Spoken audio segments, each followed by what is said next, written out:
Hello, hello, hello. How are you guys doing today? Okay, this is kind of a spur of the moment video that I'm making over here on my Peter Does Stuff channel where I do stuff. I was going to talk about our anniversary because we just got back from Las Vegas last night and we were there. It was kind of a last minute, we made the decision to go like 2.5 weeks ago, and it was kind of a last minute decision. So for those of you that don't know, on Sunday, my husband and I celebrated 16 years together and 13 years married.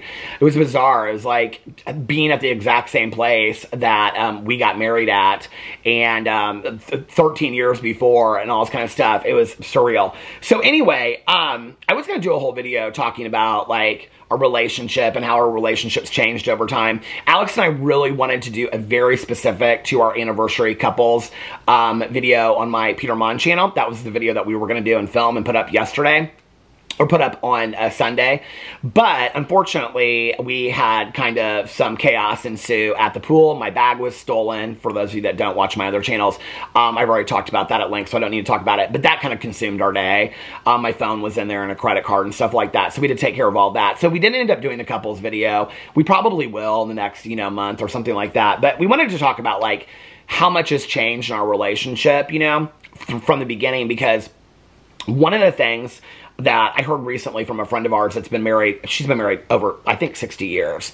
And I said to her, so she's a very close family friend of ours, and was like, she and her husband were, she was the first person next to me over at my aunt and uncle's house when my aunt passed away. She and her husband were in the room the night that my mom passed away. She and her husband have been very, very close to my family since I can remember, and definitely my aunt and uncle. And so my cousin and I try to take her out to brunch like once a month. And so I said to her, like 2 times ago, I said something to her about, oh, that's so funny, my cousin Caroline's texting me right now. I said something to her about, when's, like, you've been married for 60 years now, do you guys ever get bored of each other? And she said, no, not at all. I think she just turned like 82 or 83 or something like that. I can't remember how old. But anyway, I said, after all these years, like, don't you guys get bored of each other? And she said, no, not at all. She said, because the thing is like, you continue to grow and change. And she said, if you're open to it, she said, if you're not focused on who that person was last year or 10 years or 20 years ago, if you're open to that each person in a relationship constantly changes and grows, then you are going to constantly change and grow with them. And you get to know that person all over again. You get to ask them new questions, everything from like, well, what's your new favorite TV show to this or whatever, And so we were talking about it, and she brought up a lot of different ideas. She's like, these are things I liked 20 years ago that I have absolutely no interest in whatsoever. And I thought it was so funny. I thought it was so interesting how this whole idea of to make, I in all of my videos, I talk about how Alex and I really heavily believe in marriage counseling. And often I get asked the question, like, if marriage counseling works so well, why are you guys still in it? And, I've compared it always to vocal coaching. And that's the example that Alex and I use, that like, very, very famous singers have vocal coaches. We went and saw Stevie Nicks, and she said that she brought him out on stage. I think she sang Leather and Lace with him.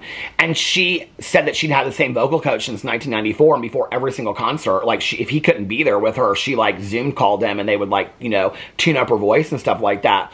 Mariah Carey has vocal coaches. A lot of, like, really well-known singers that are known for having the most amazing voices, maybe Stevie Nicks to a lot of you doesn't, but like to most people, they have vocal coaches that continue to work with them for their entire career so that they can be the best singer they possibly can be. And that's always been our approach with marriage counseling, is that we continue to go. We don't go as often as we used to go. We now go like every 2 to 3 weeks. But we still go because we want to have the best relationship that we can possibly have, So we talk about that. We talk about the importance of intimacy, the 12 points of intimacy. We talk about communication, how our communication has greatly changed. But, one of the things that I love that she brought up is the ability to allow your partner to change and grow over time, And I can remember early on in our relationship, probably at like 2 years or something like that, I can remember there was a shift in our relationship. And I think this happens with a lot of people. Like when we first met, we were going out a lot. And that we enjoyed doing that. We enjoyed, you know, getting done with work, going to work out at the gym, going to eat dinner, taking a nap, getting ready, going out for the night. We did that like 4 or 5 nights a week. I mean, we were very, very social when we first met. And at about the 2-year point, something like that, I kind of started to grow tired of it a little bit, you know? And I can remember like Alex and I talking about it and how I was like kind of changing and I just wasn't enjoying that anymore. And I can remember being really, really scared about that. Like if I change into this person that doesn't want to be a social anymore, then like what's that going to mean for our relationship? And then I think it was 2 years after that was when I went back to the rooms of recovery. And after I went back, for those of you that don't know, there were 4 years that I didn't go to meetings whatsoever. And I can remember the night that it's been like 11 years now, I think. So yeah, it would have been 2 years after we got married. So this will be 12 years in January. So I was just sitting here one day and this is very much like a vlog today. This is bizarre. I was just making a list of like things I needed to do for that day. And it was like vacuum the carpet, you know, like 'cause we had carpet then, not wood floors. Vacuum the carpet, fold the laundry. And I got down to like the 4th thing and I just lost it. I was so emotionally unstable. I had no emotional sobriety. I had no spiritual foundation and I just completely lost it. And I picked up the phone and I called my friend Tanya and I said, will you please take me to a meeting tonight? And she said, I've been praying for 4 years for you to ask me that. And so that night she took me to a meeting. And after that, I was kind of off to the races. I made a decision that night that I was coming back to the rooms of recovery and I was going to stay and I was going to like go to as many meetings, start working steps again as I needed to do. Excuse me. So when I came home that night, I said to Alex, we sat down and I talked to him and I said, this is what I need to do. And he was like, whatever you need to do, it's not going to affect our marriage. Because I said to him, I said, I need to do this for me, and it's either going to, and I'm either going to save myself and our marriage will be saved through it, or I'm going to save myself and our marriage won't. But either way, like, I have to take care of myself and I need to get better. And he was so completely supportive, and, you know, it just, like, it greatly improved our relationship and stuff. And so, but I was scared of that. I was scared of, like, my life looking completely different with Alex, you know, and we just figured it out. You know, I can remember back in the day when I first started going to, back to meetings, it was like, I think it was Friday night was date night. I mean, during the week, I go to a meeting and come home and we'd watch TV or whatever. But Friday night was date night. Saturday night, he would like go out with his girlfriends. There was a candlelight meeting that I used to go to at like 10:30 at night. I can remember I would go to this candlelight meeting. And then afterwards, we would all go to Steak and Shake. And then, you know, Alex and I would come home. Then Sunday was like brunch and hanging out with the dogs and stuff like that. And then I went to an 8 o'clock. I would go to 11 o'clock meeting on Sundays. And we would go in the morning. It was from 11 to 12. And then we would go to brunch after that. And then that night, I went to a speaker. I was going to 2 meetings a day for my first 2 years back. And so I would go to a speaker meeting at 8 o'clock and then I'd come home and like Alex and I would like watch a movie or something before we went to bed and start our week all over. And I can remember it was very deliberate, our having to work through all these stages of our life. And so when she said that to me, I was kind of thinking about that. Like Alex and I, like each of us have changed and evolved, you know, like he is not the person that he was. I mean, Alex today, like loves to binge watch a TV show. I used to talk about how I was jealous of that. He could just lay in bed all day. I love to do that, you know? And so it's weird how we've like changed and morphed and whatever, but at the same time, we've continued to grow with each other. I think that one of the things that happened very, very early on was respecting each other's space. I can remember my first, like getting out of treatment and going to, I was going to do a video today talking about my diaries and my journals, which I have right here, but maybe we'll do that video for tomorrow because this was turning into something else. So I can remember when we first got together and now I've kind of lost my mind when I was thinking about that. But anyway, I can remember, you know, like, being like, if we don't like, this is what I was going to say. When I first got out of treatment and I started dating this guy, if you guys heard the story, like a week out of treatment, I started dating this guy and he was like perfect. And I thought he was going to save my life. And this was how codependent I was and stuff like that. And I can remember being in therapy and talking to my first counselor out of treatment and being like, don't you think like we're so alike in this, we're so alike in that, whatever. And I said, and like, you know, like I want to have like this life where we do everything together. And I said, don't you think that's perfect? And I'll never forget the therapist looked at me and goes, I don't think that's perfect at all. And I go, what do you mean? And he said, I think a really great relationship is when you have two people that have independent lives where they overlap in the middle and you share some things, but not everything. Each person needs their own independent life.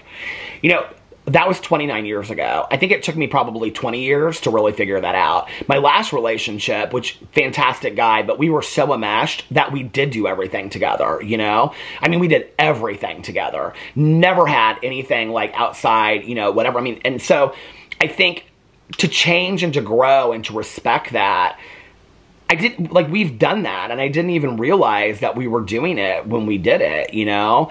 I don't know. This anniversary was very, very, very special for us, and it wasn't like, I mean, it was 16 years together and 13 years married. It wasn't like it was like 15 and 20, or, I mean, it wasn't like a special year number. I don't know that it really mattered. I think on this trip, when we travel, we're always so comfortable with each other, and we always have such great talks, and we laughed so much on this trip, and we had such a good time. And, you know, I think it's really merit to, like, we have been through hell and back in this relationship, you know? We have been through hell and back, and I can remember, it was interesting because so the first day that we were at the pool, we sat next to this bachelorette party. And so when we like came up, they were like talking, they weren't being loud at all. But I said, okay, girls, hold it down. I could tell they were a bachelorette party because they had all black swimsuits on except for the bride. And she had like a white swimsuit on. And they started laughing. So we started talking to them, and they're like, what are you guys here for? And we're like, our anniversary. And they're like, what's great at wedding advice? And I said, you know, I have this friend of mine, and he was about 81 when we got married. He has since passed away. But he had been married for like 50, 60 years at the time that we got married. And I said, what is some advice that you would give me for, you know, getting married? And what's the best advice you would give me and for a successful marriage? And he said, divorce is not an option. And I remember I said, and I tell new couples this all the time, and I remember I said to him, well, of course divorce is an option. Divorce is always an option. He goes, you have to go into a relationship looking at it as if divorce is not an option. He said, stuff's always going to come up, you know? People are going to give more attention to friends, more attention to work, more attention to other things. You have to be willing to work through it all. He goes, you're going to have great moments of celebration, and you're going to have great moments of trauma. He goes, you have to realize that this person that you've chosen is your partner in life. And my husband always uses, he loves the words teammate and partner in talking about a relationship. And that's really what it is. It's really who your partner is, you know? Whether you are legally married or you're not, your partner in life is your teammate, your partner to work through all these things with.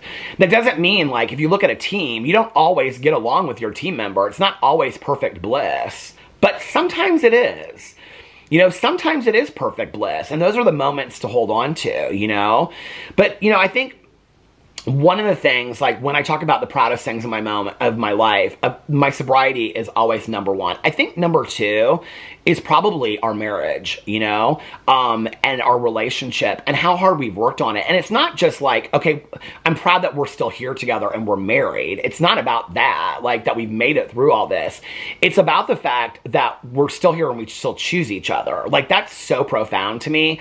I can remember being in marriage counseling years ago, and, you know, our first marriage counselor, and he said to me in an individual session, he said, I've shared this story a lot, you know, like, if you and Alex don't make it, because I thought we were going to get divorced, so did Alex, we were going to give it a year and give it everything we had. And I said, and he said, if you don't make it, will you be okay? And I was like, absolutely not. I'll be devastated. I mean, this took me like 10 minutes. And finally I was like, yeah, I guess I'll be okay eventually. And he goes, so you don't need Alex. This was the definition of my codependency. This feels like a Peter Osmond's video. He was like, so you don't need Alex. Like, you don't depend on him for your life. And I was like, I still couldn't get past it. I was like, no, but I want him, right? And he goes, so you choose Alex. You choose to spend your life with Alex. And I said, yeah. And he said, he chooses to spend his life with you. And I said, yeah. And he goes, don't you think that's more powerful? And I said, what do you mean? He goes, don't you think it's more powerful that you two choose each other, to choose to spend your lives with each other, than some fairy tale, you need this person, you depend on this person? And in that moment, everything clicked for me. I was like, we choose each other. And 16 years later, we're still choosing each other, you know? And that's amazing. That's unbelievable to me. And I'm proud of that more than anything. You know, I'm not proud. I mean, I am proud of the work that we've done. I'm proud that we've made it through the good times, the bad times. You take the good, you take the bad, you take the... But I'm mostly proud that after 16 years, we still choose each other, you know? he's still the one that I would pick, and I'm still the one that he would pick. And we still have a lot of fun, you know? And that's amazing after 16 years, and I'm very, very proud of that. So this video that I wasn't gonna do, that I was gonna do something else, ended up being the video that I was gonna do. So I guess this is the video that I was supposed to do. So anyway, I love you guys so much, and I will see you tomorrow. Bye.